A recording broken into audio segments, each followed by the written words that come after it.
Halo teman-teman, selamat datang di channel gue Net. Kali ini gue Net akan membahas sebuah profesi yang biasa disebut dengan network administrator. Jadi di network itu yang saya tahu ada dua, yaitu network administrator sama network engineer.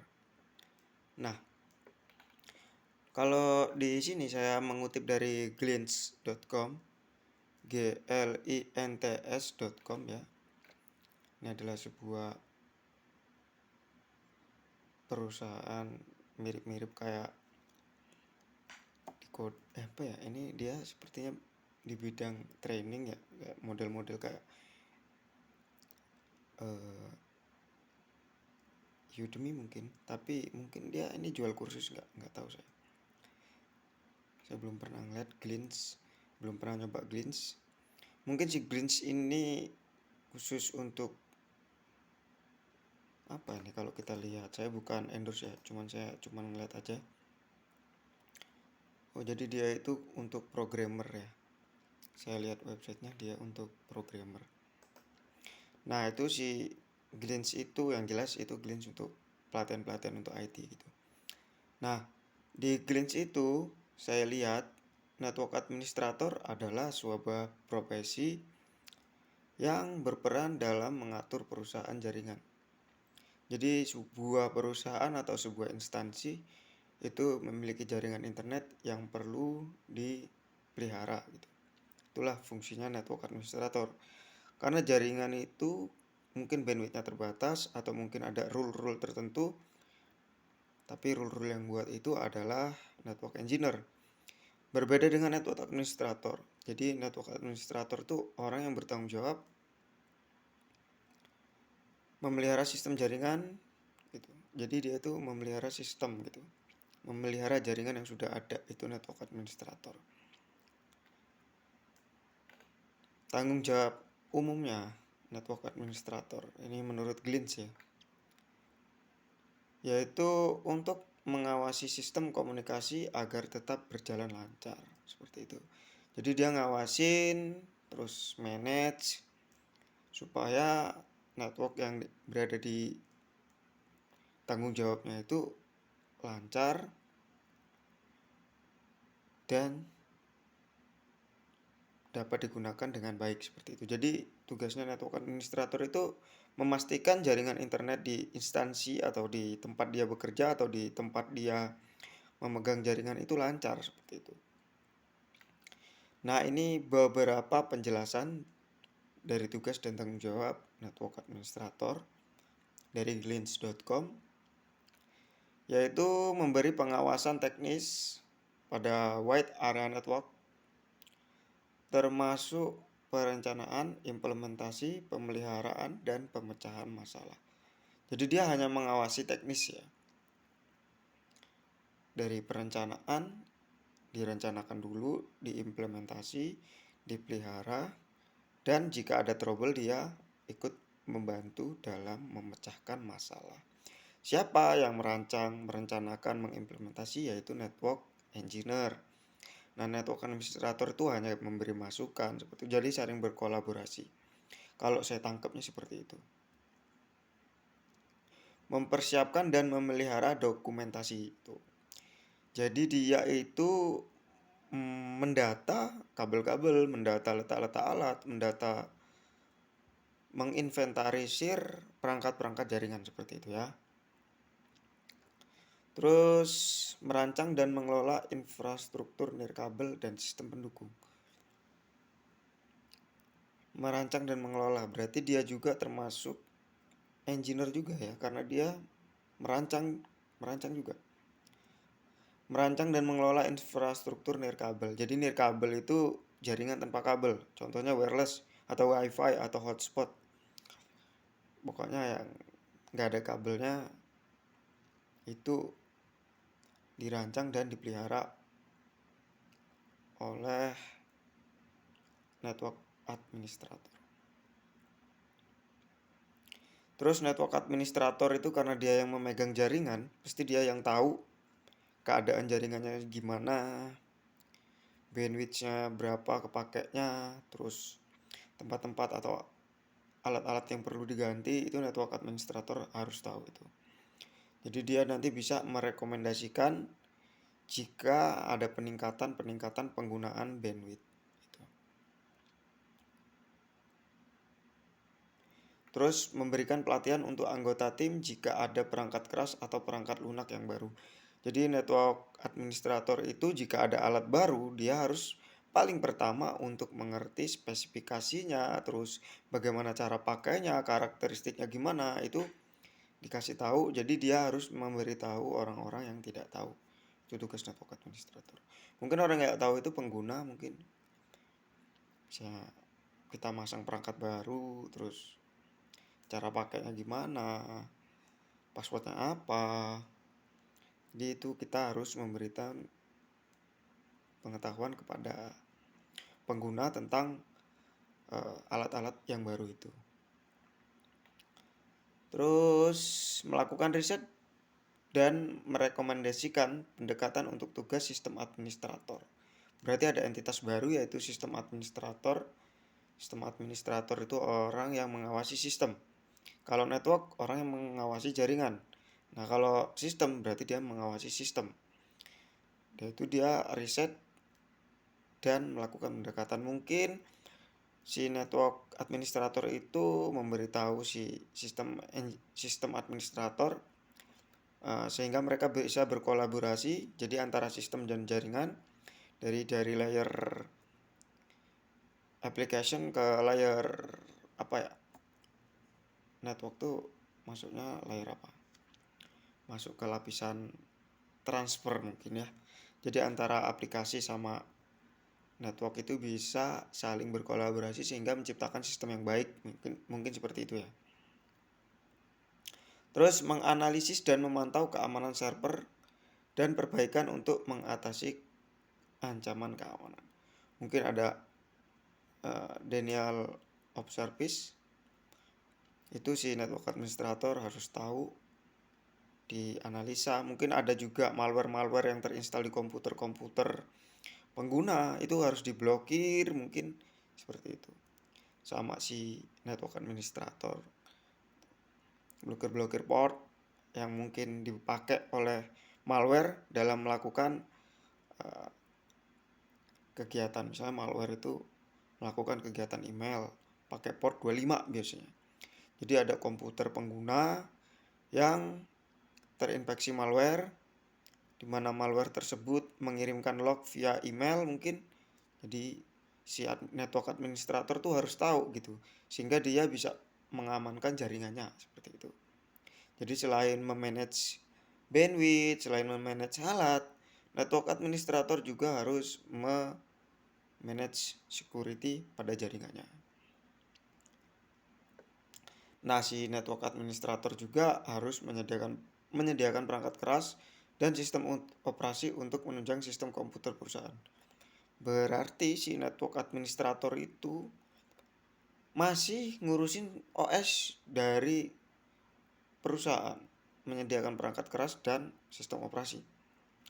Berarti dia itu mengambil tanggung jawab sistem administrator juga, sebab sistem administrator itu juga bertanggung jawab, sysadmin ya, bertanggung jawab pada OS pada komputer perusahaan. Jadi mungkin saling berkolaborasi gitu. Nah, menurut Glynch itu adalah tanggung jawab umum ya, gambaran umum. Tapi dalam kenyataannya itu bisa lebih dari itu. Seorang network administrator mungkin bisa benerin Magicom rusak juga mungkin, atau mungkin nginstal Word, nge-crack Excel, mungkin seperti itu. Tugas harian, ini tugas harian network administrator. Ini buat network administrator yang nggak tahu gambarannya network administrator itu apa. Nah, ini dari Glynch saya akan membacakan artikelnya. Tugas harian network administrator, tugasnya yaitu menjadi beberapa bidang, yaitu implementasi, manajemen, pemecahan masalah, dan pendidikan mandiri. Nah, kenapa langsung diimplementasi? Dia nggak merencanakan. Karena merencanakan, merancang itu adalah tugas dari network engineer gitu. Jadi si engineer inilah yang merancang, sedangkan administrator itu yang pelaksana gitu. Jadi ada orang bikin apa ya, orang bikin rumah, nah si administrator ini yang merawat rumah gitu. Yang bikin rumahnya itu arsiteknya, sedangkan si network administrator itu yang merawat rumahnya, seperti itu. Implementasi. Dalam bidang ini, cakupan pekerjaan network administrator adalah menginstal dan mengkonfigurasi network software dan aplikasi software. Mereka juga bertugas menghubungkan kabel antara server dan nodes. Nodes itu apa ya? Nodes itu titik-titik gitu. Jadi antara server ke pengguna itu ada titik, itu disebut dengan nodes. Nah, itu dia harus menyambungkan kabel juga network administrator itu. Terus membuat akun, misalnya dia menggunakan hotspot gitu, pakai akun dia.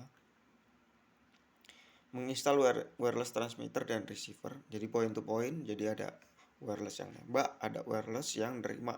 Itu kalau dia menggunakan media transmisinya wireless seperti itu. Kalau dia pakai kabel, tadi ya narik kabel. Menginstal jaringan penyimpanan, mungkin cache storage gitu. Jadi supaya jaringannya itu menjadi lebih good, lebih cepat, mungkin dikasih cache atau dikasih server proxy gitu untuk meng-cache static konten gitu. Jadi ada misalnya logo perusahaan nggak ganti-ganti, itu di pada sebuah website disimpan di cache, sehingga user yang membutuhkan gambar itu nggak perlu lari lagi ke server aslinya, tapi ke cache gitu. Mungkin ya, karena ini menginstal jaringan penyimpanan tuh mungkin file server mungkin ya. Nah, itu yang pertama tadi, mengimplementasikan. Yang kedua itu memanajemen, yaitu bertugas melatih pengguna baru dalam menggunakan perangkat perusahaan. Jadi dia melatih ya, manajemen tapi melatih. Network akan memiliki tugas untuk melatih pengguna baru dalam menggunakan perangkat perusahaan. Terus dia melakukan pembaruan jaringan, mungkin ada alat-alat yang perlu diganti, alat-alat yang perlu di-upgrade gitu kan. Terus aplikasi mungkin ada ya seperti tadi, misalnya OS, misalnya Windows itu kan update, mungkin ada orang yang nggak update, kita update kayak gitu. Patch OS yang terbaru itu kita update aplikasi itu. Terus security software, jadi dia memanajemen keamanan sebuah software. Mungkin komputer pengguna itu harus diinstal antivirus, mungkin seperti itu. Kenapa sih network administrator itu harus menginstal antivirus kepada pengguna? Sebab mungkin karena tadi itu pengguna awam itu biasanya dia mendownload software dari internet dan ternyata di dalam software tersebut ada malware-nya. Nah, jadi si pengguna awam itu ya nggak ngerti itu malware apa nggak tahu. Yang tahu kan network administrator.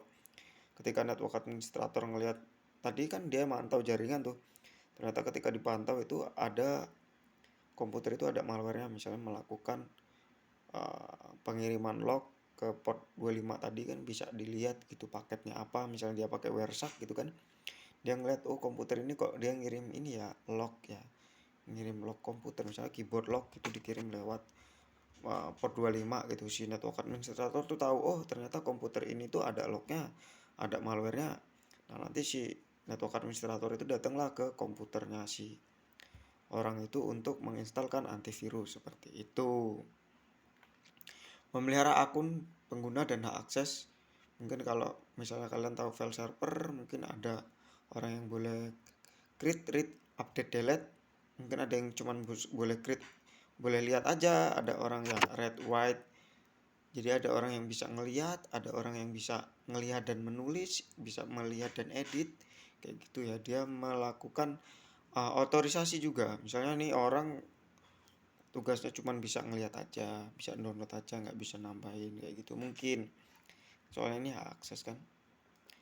Terus mungkin kalau di network administrator tuh hotspot tuh ada juga otorisasi dia.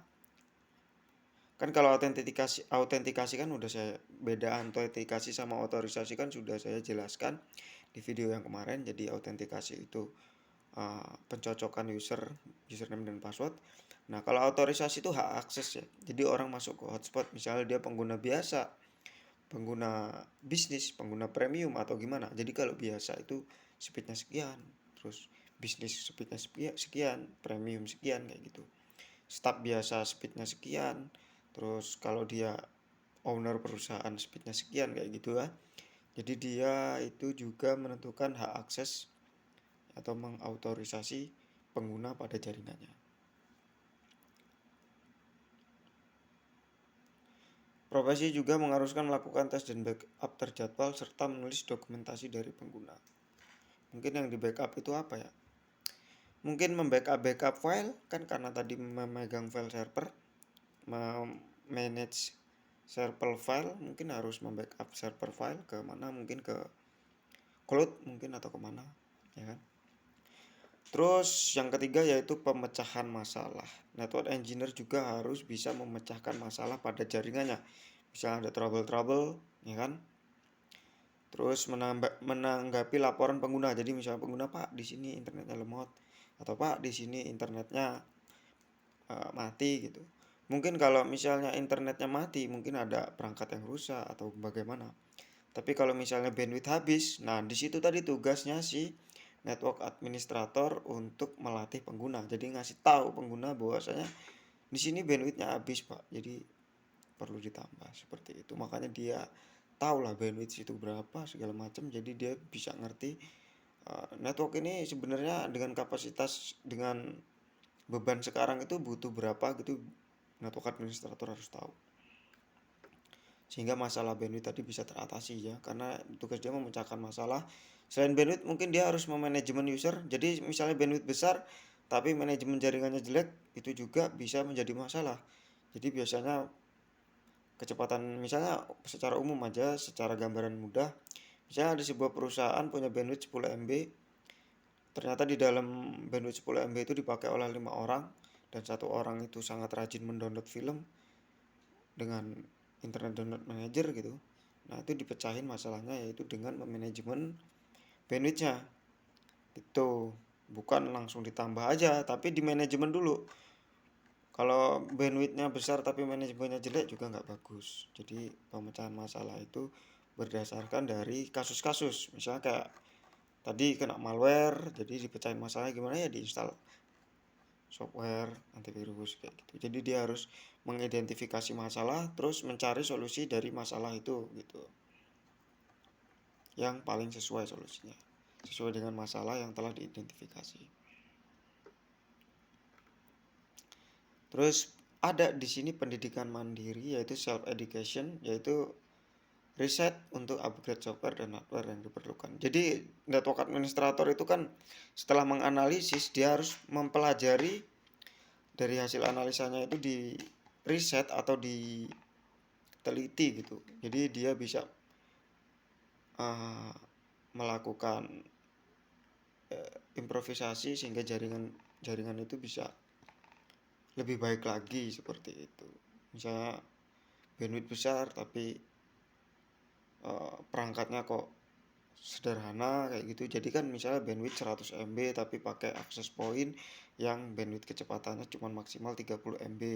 Jadi kan bandwidth itu jadi nggak maksimal terpakai seperti itu. Itu misal itu. Jadi self education itu dia bisa mencari tahu tentang jaringannya sendiri, dia bisa mempelajari tentang jaringannya, terus dia bisa menerapkan hasil belajar dirinya itu agar jaringan di tempat dia itu menjadi lebih baik seperti itu. Jadi juga selain self education, dia juga harus ngerti apa isi dari self education itu, juga dia bisa tahu hal-hal terbaru, teknologi terbaru, jaringan terbaru, ya kan, sehingga dia nanti tahun depan atau mungkin kan semakin hari itu alat semakin menyusut, kapasitas, mungkin kekuatannya, mungkin alat itu semakin tahun itu semakin kecil, semakin jelek gitu, semakin kualitasnya semakin buruk. Jadi mungkin dengan riset atau self education tadi dia bisa tahu, oh ini udah muncul loh produk baru yang kayak gini yang lebih cocok untuk diimplementasikan di jaringannya. Jadi network administrator juga itu harus melakukan update pada dirinya sendiri seperti itu. Nah, ini syarat-syarat untuk menjadi network administrator masih menurut Glintz. Memiliki gelar sarjana di bidang IT dan memiliki sertifikat khusus itu idealnya. Tapi sebenarnya nggak mesti harus memiliki gelar sarjana. Jadi meskipun kalian itu sekolah SD aja atau mungkin kalian tidak sekolah, asalkan kalian bisa baca tulis dan memiliki logik yang bagus, kalian juga bisa jadi network engineer. Jadi menurut saya sertifikat sama bidang IT itu hanya sebagai pengukuhan bahwasanya kamu itu memiliki kemampuan dalam bidang itu. Tapi yang paling penting itu adalah skill dirimu. Jadi kadang orang itu yang hebat, pinter banget, sakti banget, ngerti banget tentang jaringan, tapi dia tidak memiliki gelar sarjana atau dia tidak memiliki sertifikat. Jadi menurut saya sertifikat dan sarjana itu hanya sebuah pelengkap aja bahwasanya Anda itu diakui. Gitu. Tapi kadang juga gelar sarjana dan sertifikat itu tidak menjamin orang memiliki kemampuan yang lebih daripada orang yang tidak memilikinya. Bisa aja orang itu memiliki kemampuan self educate yang bagus sehingga dia bisa memiliki kemampuan yang mumpuni di bidang jaringan. Jadi pendidikan itu tadi yang gelar sarjana dan memiliki sertifikat IT itu bisa dikesampingkan jika kalian memiliki kemampuan yang sangat mumpuni. Tapi biasanya perusahaan itu membutuhkan gelar sarjana dan sertifikat. Ya dia juga nggak mau kan beli kucing dalam karung gitu. Orang tahu-tahu datang nggak ngerti apa-apa, nggak memiliki gelar. Ya kalau dia memiliki kemampuan mungkin ya oke-oke aja. Tapi kan perusahaan gimana tahu dia punya kemampuan? Kenal juga enggak, ya kan?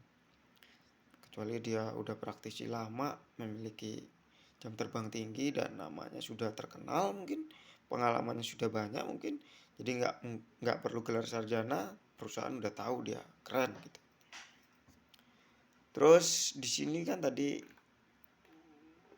secara idealnya memiliki gelar, tapi menurut saya aku nggak perlu sih memiliki gelar, asal dia memiliki kemampuan yang bagus juga nggak perlu gelar sih menurut aku.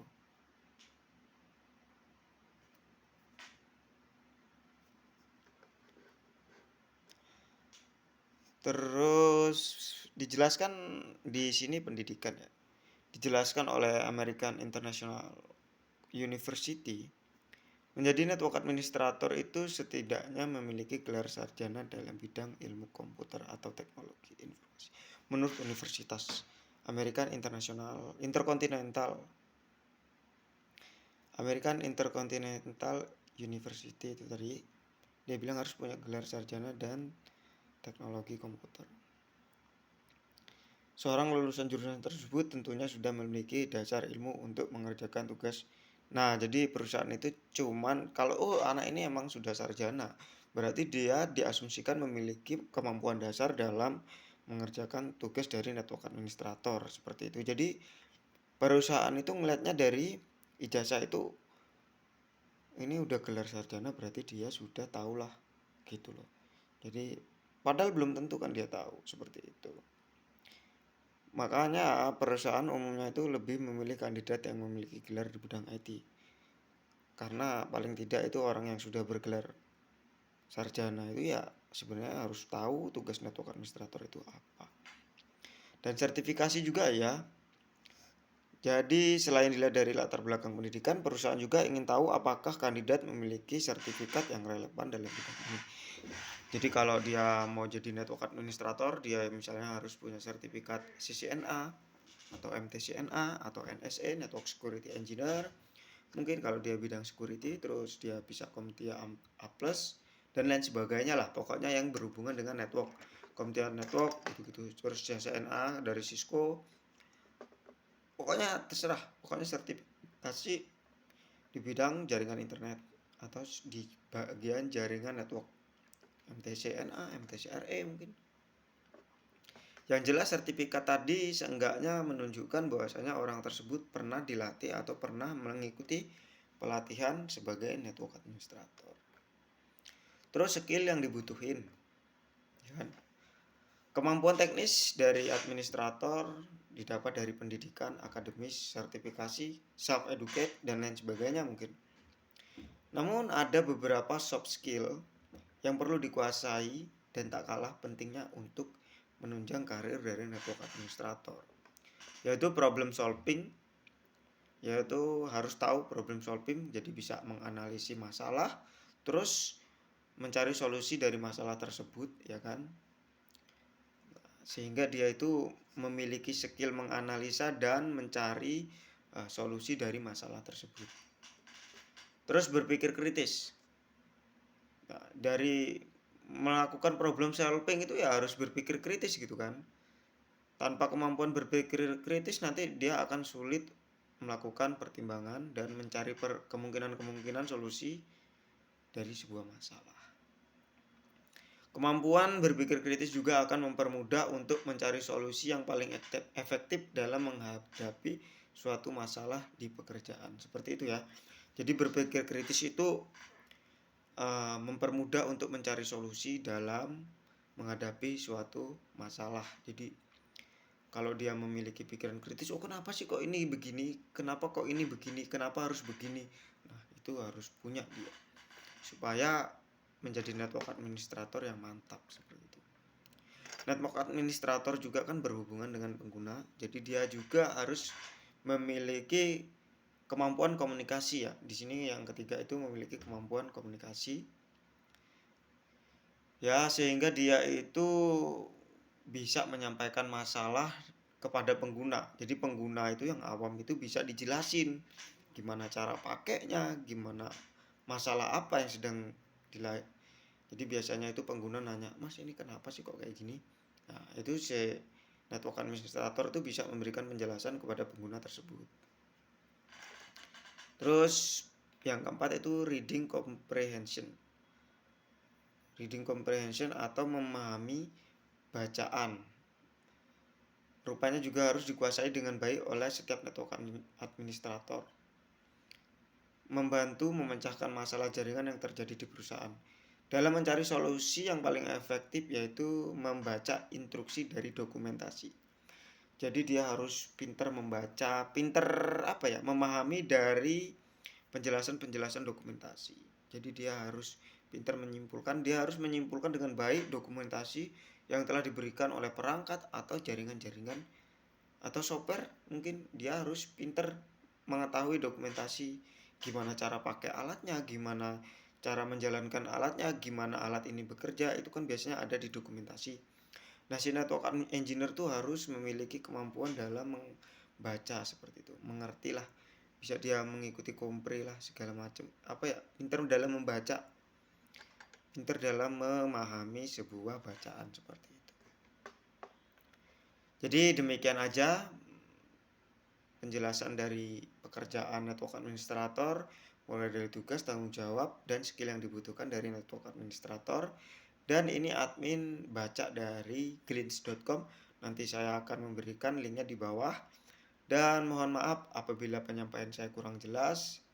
Dan semoga bermanfaat buat teman-teman semua. Jangan lupa klik like, komen, dan subscribe. Dan sampai jumpa lagi di video selanjutnya. Bye-bye.